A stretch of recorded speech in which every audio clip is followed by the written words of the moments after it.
YCP అధ్యక్షుడు జగన్మోహన్ రెడ్డికి ప్రజలు దేహశుద్ధి చేయటం ఖాయమని శ్రీకాళహస్తి శాసనసభ్యుడు బొజ్జల వెంకట సుధీర్ రెడ్డి అన్నారు.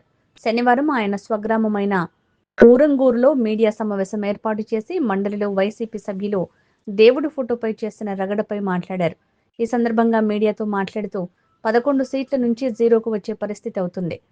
ప్రజలు వైసీపీ నాయకులకు జగన్మోహన్ రెడ్డికి ఖచ్చితంగా దేహశుద్ధి చేస్తారని ఈ సందర్భంగా ఆయన తెలియజేశారు. దేవాలయం లాంటి శాసన మండలిలో చెప్పులు వేసుకుని స్వామివారి ఫోటోలు చేత పట్టుకుని లడ్డూ కల్తీపై మాట్లాడటం తగదన్నారు. వైసీపీ శాసన మండలిలో సభ్యులందరూ రాజీనామా చేయాలని మేము కూటమి తరపున డిమాండ్ చేస్తున్నామని అన్నారు. అసెంబ్లీ అంటే ఒక దేవాలయం లాంటిది, ఒక మసీద్ లాంటిది, ఒక చర్చ్ లాంటిది. అన్ని కుల మతాల వాళ్ళు ఎవరైతే ప్రజలు నమ్ముతారో మా కోట్లు వేసిన తర్వాత దేవాలయానికి వెళ్ళి ప్రజల తరపున పోరాడి వాళ్ళ బాధలు తీర్చేదానికి ఒక ఇచ్చిన భగవంతుడు ఇచ్చిన దేవాలయం. మీకు తెలుసో తెలియదో, అసెంబ్లీ లోపల ఎక్కడ కూడా స్వామివారి పటాలు అవి ఉండవు. గాంధీ గారి బొమ్మ ఉంటుంది, మహాత్మా గాంధీ గారి బొమ్మ ఉంటుంది. దాని తర్వాత వాళ్ళ రూమ్లలో సీఎం గారి బొమ్మ కావచ్చు, పవన్ కళ్యాణ్ బొమ్మ కావచ్చు, 2 బొమ్మలు సీఎం డిప్యూటీ సీఎం బొమ్మలు లోపల ఉంటాయి. ఎక్కడ కూడా మీకు ఎటువంటి భగవంతుడు కానీ అటు మనకు సంబంధించిన ఏ దేవుళ్ళు కానీ ఉండదు. అట్లాంటిది నిన్న కౌన్సిల్లో పిచ్చి పట్టినట్టు వెరి పట్టినట్టు స్వామివారితోనే పరాచకాలు. అంటే నేను ఎక్కువ స్వామి ఎక్కువ అన్నట్టు వాళ్ళు నిన్న స్వామివారి ప్లే కార్డు చేసుకొని చెప్పులు వేసుకొని రావడం ఏదని అడుగుతా ఉన్నా నేను. నిస్సిగ్గుగా అడ్డంగా దొరికిపోయిన తర్వాత కూడా బుకాయిస్తారు. మేము చెప్పులు వేసుకోలేదు, మేము స్వామివారి భక్తిస్తాం. నువ్వు నమ్ముతావు నమ్మ. కౌన్సిల్లో పేపర్ అటు పడేసినాయండి, కింద కూడా పడిపోయింది కింద స్వామివారి పేపర్. ఎందుకు రాజీనామా చేసే తీరాల్సింది. మేము చెప్పులు వేసుకోలేదు, మేము లోపలి అట్టమాట్లాడాడు కదా. తప్పకుండా ఈ మాధవ్ అండ్ బ్యాచ్ ఎవరైతే ఉన్నారో అందరూ కూడా మూకబడిగా రాజీనామా చేసేదానికి మేము డిమాండ్ చేస్తాడు.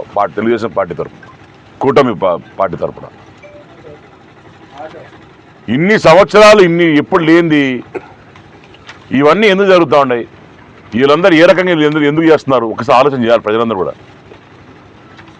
మొన్నటికి మొన్న బోలేబాబాకి అదైన తర్వాత అదేదో జరిగింది, అంతా కూడా లడ్డులో కెమికల్స్ ఉన్నాయని అంతా సుప్రీంకోర్టు ఇచ్చిన తర్వాత దానికి ఏం లేదని బుకాయిస్తారు. అంటే ఎదురు దాడి, ఏం మాట్లాడినా గట్టిగా మాట్లాడే ఎదురు దాడి చేస్తే డైవర్షన్ పాలిటిక్స్ జరిగిన తప్పు ఒప్పుకోరు.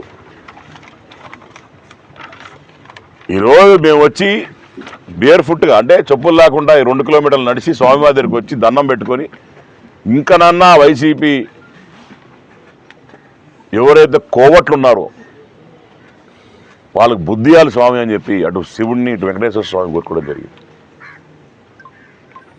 అంతేకాకుండా మొన్న చూస్తే కాళహస్తిలో 2020 నుంచి 2022 వరకు 24 వరకు క్షమించారు 24 వరకు ఎవడైతే ఆ డోలేబాబు వేస్తున్నాడో అతనే ఇక్కడ కాణిపాకం అంతా కూడా సప్లై చేస్తున్నాడు. నేను మా ప్రభుత్వాన్ని ప్రశ్నిస్తున్నా. ఏమడుగుతున్నానంటే, ఒక్క లడ్డులోనే ఇంత పెద్ద స్కామ్ జరుగుంటే జుట్టులో ఎంత స్కామ్ జరుగుంటుంది, షాళ్ళల్లో ఏం స్కామ్ జరుగుంటుంది, ఆడబెట్టే భోజనాల స్కామ్ ఏం జరుగుంటుంది. ఇలాంటివి ఎన్నో స్కామ్స్ వీళ్ళు 100% చేస్తున్నారు. ముఖ్యమంత్రి చంద్రబాబు నాయుడు గారిని, అలానే ఉప ముఖ్యమంత్రి పవన్ కళ్యాణ్ గారిని, అన్న లోకేష్ అన్న గారిని నేను వాళ్ళని కాల్లో పెట్టుకొని అడుగుతున్నా. ఎందుకంటే దయచేసి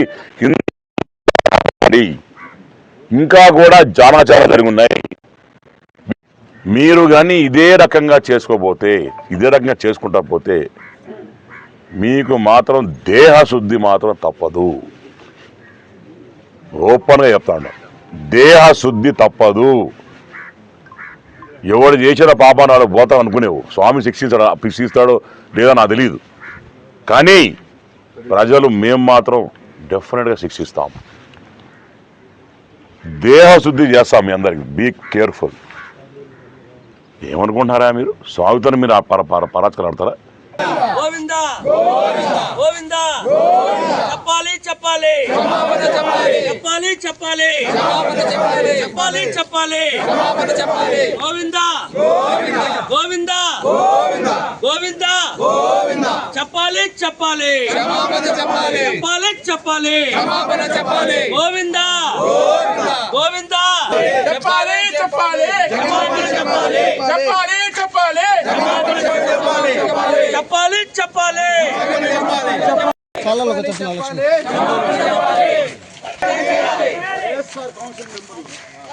వైఎస్ఆర్ కౌన్సిల్ మెంబర్లు వైఎస్ఆర్ కౌన్సిల్ మెంబర్